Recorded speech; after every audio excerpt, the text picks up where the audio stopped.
Pour inciter les Lyonnais à prendre les transports en commun plutôt que leur voiture lors des pics de pollution, le Citral a annoncé la mise en place d'un ticket jour à un prix divisé quasiment par deux, le TIC R. Pour 3 € au lieu de 5,60 € habituellement, toutes les lignes seront accessibles durant la journée entière, dès lors que le niveau 2 d'alerte pollution sera activé par la préfecture. La diminution de moitié est suffisamment significative pour que ceux qui veulent laisser leur voiture puissent avoir un encouragement et utiliser les transports en commun. Réduire le prix représente déjà un coût pris en charge par la collectivité. Passer au tout gratuit n'aurait finalement pas les effets positifs escomptés. Le but, rappelons-le, est d'inciter à prendre les transports en commun, mais pas par effet d'aubaine. Le réseau doit être en mesure d'absorber la hausse importante de voyageurs sur ces périodes, sans pour autant désavantager les abonnés. Il ne faut pas que lors des épisodes de gratuité, on se retrouve avec des gens qui ne prenaient pas la voiture de toute façon et qui vont prendre les transports en commun parce que du coup aujourd'hui c'est gratuit. Ce qu'on peut voir sur les réseaux où la gratuité peut être mise en place.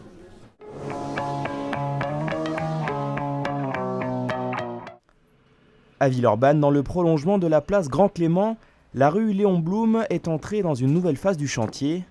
Après les déviations de réseau, place aux travaux d'infrastructure. Les entreprises commencent notamment à réaliser le couloir réservé aux bus. La circulation est perturbée, mais les bus continuent leur service et les commerçants restent ouverts.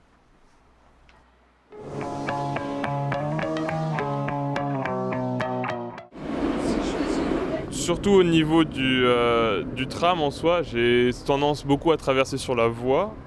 Et c'est vrai que je fais pas attention à voir s'il y a un tram qui attend derrière, qui est sur l'autre côté. C'est pour prévenir ces imprudences du quotidien que le réseau TCL a décidé d'informer directement les Lyonnais.